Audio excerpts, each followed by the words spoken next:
Hey guys, Aaron here. I've got a new watch that I want to show you. This is the Sinn, S-I-N-N, U1 dive watch. I just got this a couple days ago. I've been wearing it ever since, and it's pretty slick. Sinn is a really interesting watch company based in Frankfurt, Germany. They started making timepieces in 1961. Their business was primarily centered around navigation clocks and pilot chronographs. In 1985, a German physicist by the name of Reinhard Furrer wore a Sinn 142S while on a mission to the D1 Space Lab, proving for the first time that an auto-winding movement would function in zero-G. Sinn is recognized with developing several technologies unique to the brand, including tegimented steel, which is what this bezel is. It's a steel that's been hardened in a very specific process that leaves it a little more scratch resistant than regular brushed stainless. Sinn has also worked on special dehumidifying technology, anti-magnetic movements, dipole tech, which is a kind of a conglomeration of materials that the parts of the movement are made out of, and whatnot, that sort of keep the watch from needing lubrication and service as often. You might think of it, well, I don't know if it's the same as a coaxial movement. I don't think that it necessarily has the coaxialness, but it just means that it extends the service intervals. Sinn also brought the first watches to market that were TESTAF certified, which is the technical standard for pilot watches, very similar to COSC. In my opinion, one of the cooler Sinn watches is a cousin to this watch, the UX, which sports an oil-filled case capable of withstanding 5,000 meters of depth, or 500 atmospheres. I just think it's kind of neat. Oil doesn't compress, it's hydraulics. I wouldn't want that because you can't get it serviced anywhere other than Germany for myself, but I just think engineering-wise, it's kind of a marvel. So on to this watch, the U1. The U1 is made of the same steel used in German submarines. Actually, my boss at work is German, and I had him translate some of this on the back here. And see if I can get this to show. Where it says here, U-boat, it's essentially saying that it's made from this U-boat steel. So, and I can't remember what he said that said, but pretty neat. From what I can tell in terms of that steel, it essentially is very saltwater resistant, as you would hope. This has an SW200-1 movement, a Salida movement.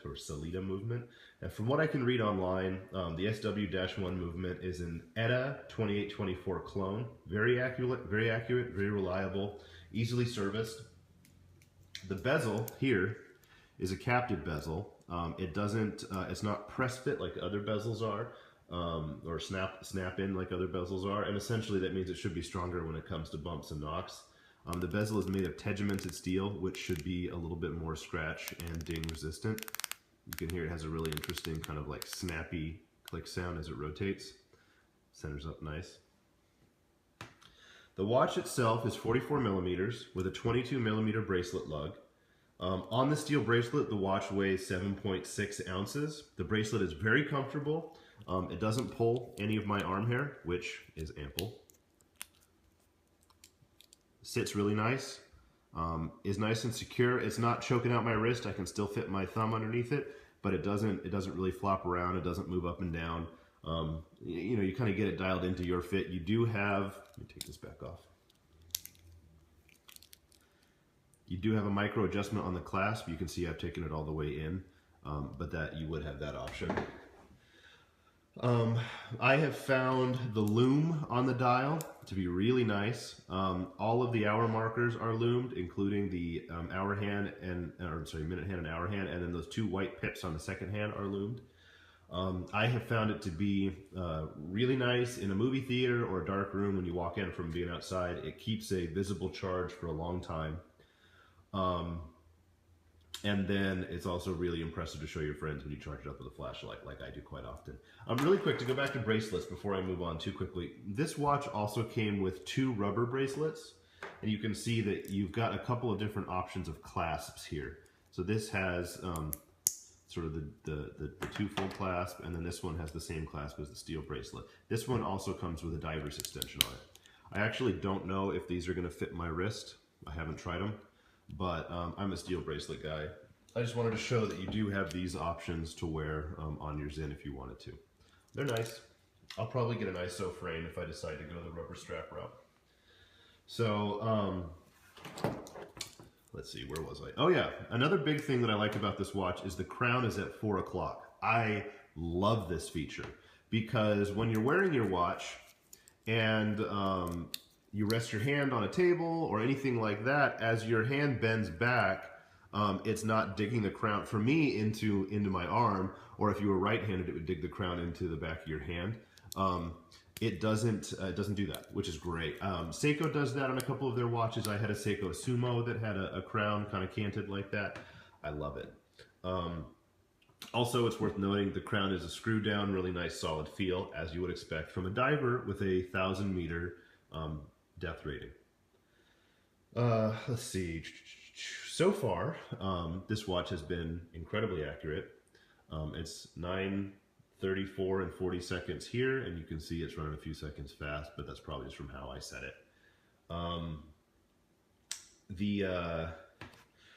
Let's see, incredibly fast over the past few days. For my purposes, and this is kind of worth talking about, the hour and minute markers aren't super precise. With the kind of this geometric sort of blocky look to them, it's a little difficult to get it pointed exactly where you want. The minute hand's easier, kind of with that pointy thing off of it. In contrast to the Speedmaster that has pips at all the minutes like this, just with little pointier hands, a little bit easier to get accurately set. It's not a big deal. It's just something that I have noticed from my uses. It's just an observation. The movement, the SW200-1 has a quick date change, as well as a hacking minutes hand or seconds hand. So pop this out, stop the second hand on noon or wherever you want, set the time, pop it back in, it keeps going. From what I can tell online, and it is actually a little difficult to get a good data point for this particular movement, and maybe I'm just looking in the wrong place, but the power reserve should be about 48, 56 hours, something like that. I don't know because it hasn't stopped. I wear it all day typically, and then I take it off at night, and then it's still running in the morning. So it's been great. Like I said, it's keeping good time. It's not gaining or losing really any time. So so far it's good. But yeah, it does have the hacking seconds. If you want to sync it up to the the NIST clock or with someone else's watch, that's pretty cool. All in all, I'm gonna say that I'm a fan. Sinn is an interesting company, especially with them not being Swiss made. You don't see Swiss made on the watch anywhere. They're based in Frankfurt, Germany. It's kind of cool for a non-Swiss company to be pumping out a watch of this caliber. They run about $2 grand on the bracelet. If you're here in the US, the place to buy them is WatchBuys, watchbuys.com. I think I'll put a link in the description. They're the only US authorized retailer of the Sinn brand, that is. And they've got these. They've got them in stock. They're right around $2. You can pay a little bit less if you want them on rubber.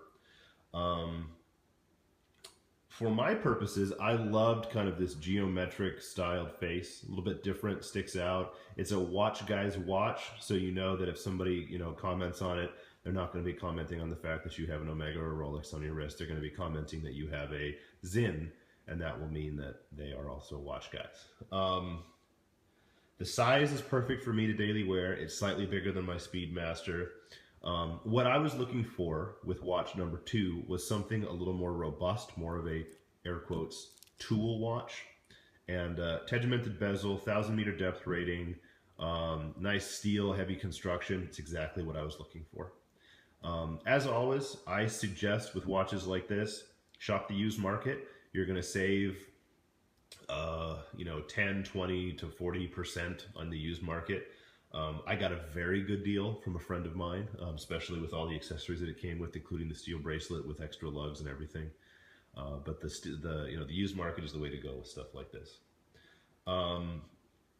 Overall, I'm really happy that I landed with the U1. If you're looking for a good dive watch, I really recommend it.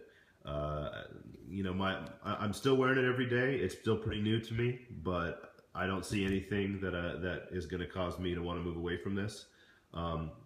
There is, for servicing, I guess I haven't talked about this, and I'm going to say this just before I wrap up. technically they're based in Germany, so you can send it back to Germany to get it serviced, which is fairly expensive because you ship it insured. It's probably going to cost you a little over $100 to ship it back. The servicing on their non-chronograph movements is pretty inexpensive from what I can tell, 150 bucks or so.